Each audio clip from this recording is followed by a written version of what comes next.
Now, the inaugural staging of the Howard Ward Benefit Foundation Night Run takes place on Saturday, April 27.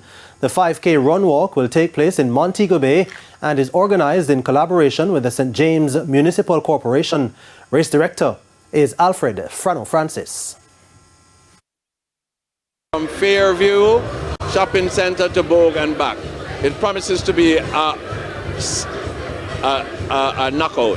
I must say, being at the launch, seeing all the sponsors, seeing all the excitement that's going to be embodied in the event, I would encourage everybody to register early because the event is going to be oversubscribed.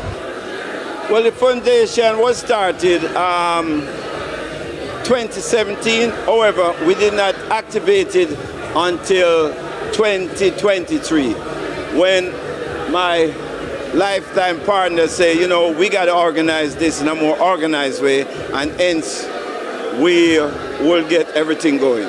So now this is our inaugural run, inaugural event, but I'm quite sure we do a lot more events going forward this year.